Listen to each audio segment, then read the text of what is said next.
ಭೂಮಿ ಹೇಳ್ತು, ನೀನು ದೊಡ್ಡವನಲ್ಲ, ನಾನು ದೊಡ್ಡವನು.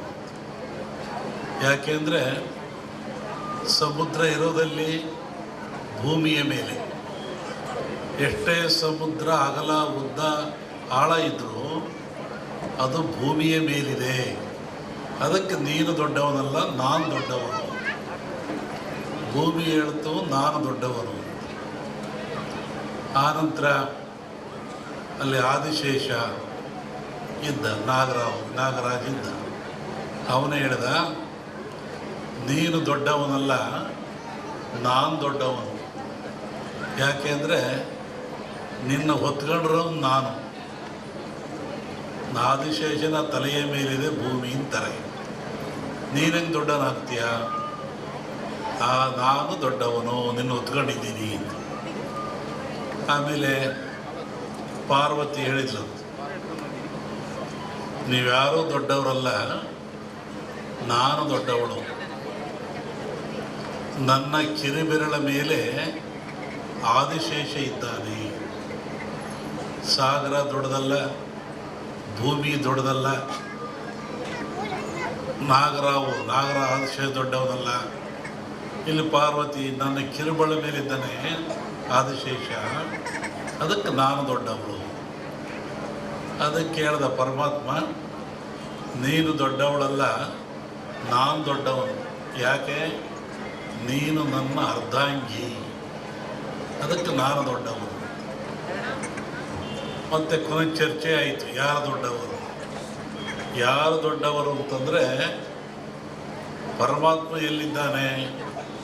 ಭಜಿಸುವಂಥ ಭಕ್ತರ, ಧ್ಯಾನ ಮಾಡುವಂಥ ಭಕ್ತರ, ಪೂಜಿಸುವಂಥ ಭಕ್ತರ, ನೆಲೆಸ್ತಕ್ಕಂಥ ಭಕ್ತರ ಮನದ ತುದಿಯಲ್ಲಿ ಅಡಗಿಪ್ಪ. ಇಲ್ಲಿ ಯಾರು ದೊಡ್ಡವರಾದರು? ಭಕ್ತರೇ ದೊಡ್ಡವರಾದರು. ಇಂತಹ ಭಕ್ತರು ದೊಡ್ಡವರಾದ ಮೇಲೆ, ಮನುಕುಲ ಶ್ರೇಷ್ಠವಾದ ಮೇಲೆ, ಈ ಮನುಕುಲಕ್ಕೆ ಅನೇಕ ಆಘಾತಗಳಿದ್ದಾವೆ, ಅನೇಕ ತೊಂದರೆಗಳಿದ್ದಾವೆ, ನೋವುಗಳಿದ್ದಾವೆ. ವಿಶೇಷವಾಗಿ ಶರೀರ. ಈ ಶರೀರ ಯಾತ್ರಿಂದಾಗಿದೆ? ಪಂಚಭೂತಗಳಿಂದಾಗಿದೆ. ಪಂಚಭೂತಗಳು ಯಾವ್ಯಾವು? ಅನ್ನ, ನೀರು, ಗಾಳಿ, ಬೆಂಕಿ, ಅಗ್ನಿ.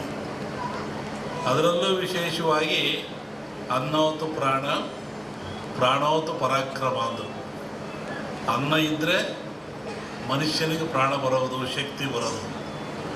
ಈ ಅನ್ನ ಎಲ್ಲಿಂದ ಬರ್ತದೆ? ಯಾವ ಕಾರ್ಖಾನೆಯಲ್ಲೂ ತಯಾರಾಗಲ್ಲ, ಯಾವ ವಿಜ್ಞಾನಿಯೂ ತಯಾರು ಮಾಡಲ್ಲ. ಇದೆಲ್ಲಿಂದ ಬರ್ತದೆ? ಭೂಮಿಯ ಮೇಲೆ ರೈತ ಬೆಳೀತಾನೆ.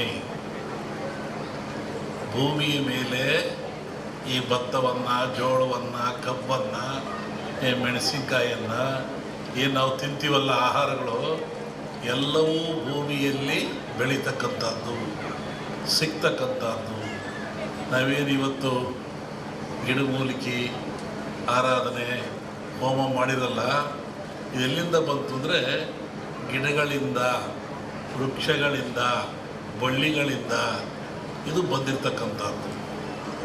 ಅಂದಮೇಲೆ ಈ ಧನ್ವಂತರಿ ಯಾಗ, ಧನ್ವಂತರಿ ಹೋಮ ಇವೆಲ್ಲವೂ ಸಹಿತ ಮನುಷ್ಯನ ಉದ್ಧಾರಕ್ಕಾಗಿ, ದೇಹದ ಏಳಿಗೆಗಾಗಿ ಸದೃಢವಾಗಿರಬೇಕು. ಮನುಷ್ಯ ಶಕ್ತಿಯುತವಾಗಿರಬೇಕು, ಸದೃಢವಾಗಿರಬೇಕು, ಚಿಂತನ ರಹಿತನಾಗಿರಬೇಕು, ಯೋಗ್ಯವಾದ ಮನಸ್ಸುಳ್ಳವನಾಗಿರಬೇಕು. ಇದಕ್ಕಾಗಿ ಇವೆಲ್ಲವೂ ನಮಗೆ ಬೇಕು. ಇದನ್ನು ಕೊಟ್ಟವರು ಯಾರು? ಭೂಮಿ ಮೇಲೆ ಮನುಷ್ಯ ನನ್ನ ಭಗವಂತ ಹುಟ್ಟಿಸಿದ, ಭಗವಂತನ ಪ್ರೇರಣೆಯಂತೆ ಮಾನವ ಹುಟ್ಟಿದ. ಈ ಮಾನವ ರಕ್ಷಣೆ ಯಾರದು? ತಂದೆ ಕೆಲಸ ಏನು? ತಾಯಿ ಕೆಲಸ ಏನು? ಜೋಪಾನ ಮಾಡೋದು, ಬೆಳೆಸೋದು, ಒಳ್ಳೆ ವಿದ್ಯೆಯನ್ನು ಕೊಡೋದು, ನೀತಿಯನ್ನು ಕಲಿಸೋದು, ತಿಳುವಳಿಕೆ ಕೊಡೋದು, ಸಂಸಾರಕ್ಕೆ ಸೂತ್ರಗಳನ್ನು ಕೊಟ್ಟು ಆದರ್ಶ ವ್ಯಕ್ತಿಯನ್ನಾಗಿ ಮಾಡ್ತಕ್ಕಂಥದ್ದು.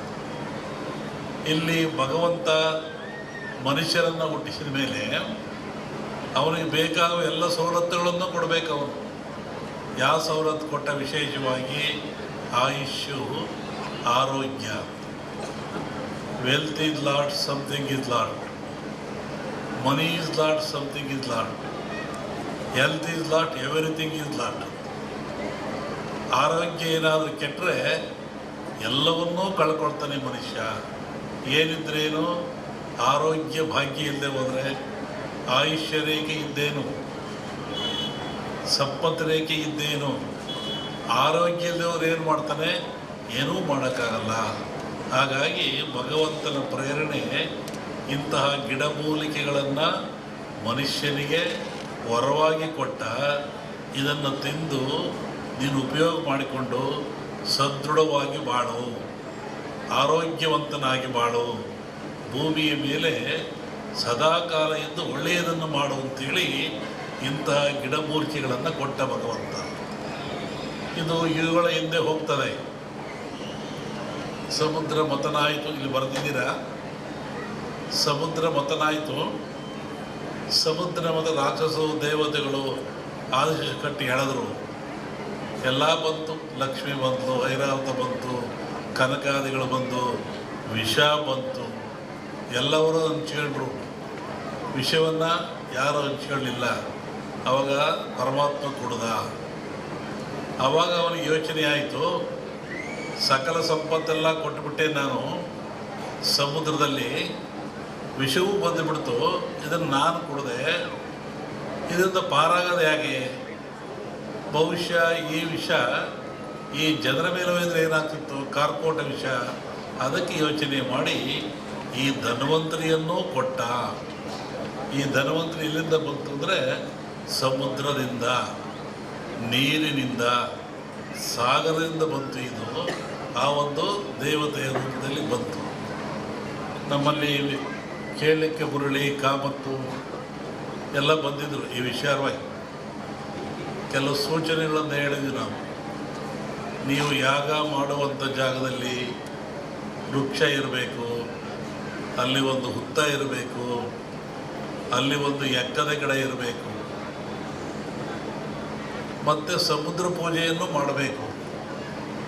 ಯಾಕೆಂದರೆ ಮೂಲ ಸಮುದ್ರವೇ ಮೂಲ. ಇದಕ್ಕೆ ಗಿಡ, ವೃಕ್ಷ, ಬಳ್ಳಿ ಇದಕ್ಕೆಲ್ಲ ಸಮುದ್ರವೇ ಮೂಲ. ಅಲ್ಲಿಂದ ತರಬೇಕು. ಹಾಗೆ ಹೀಗಾಗಿ ಈ ಒಂದು ಯಾಗ ಭಾಳ ಚೆನ್ನಾಗಿ ನಡೀತಾ ಇದೆ ಭೂಮಿ ಮೇಲೆ.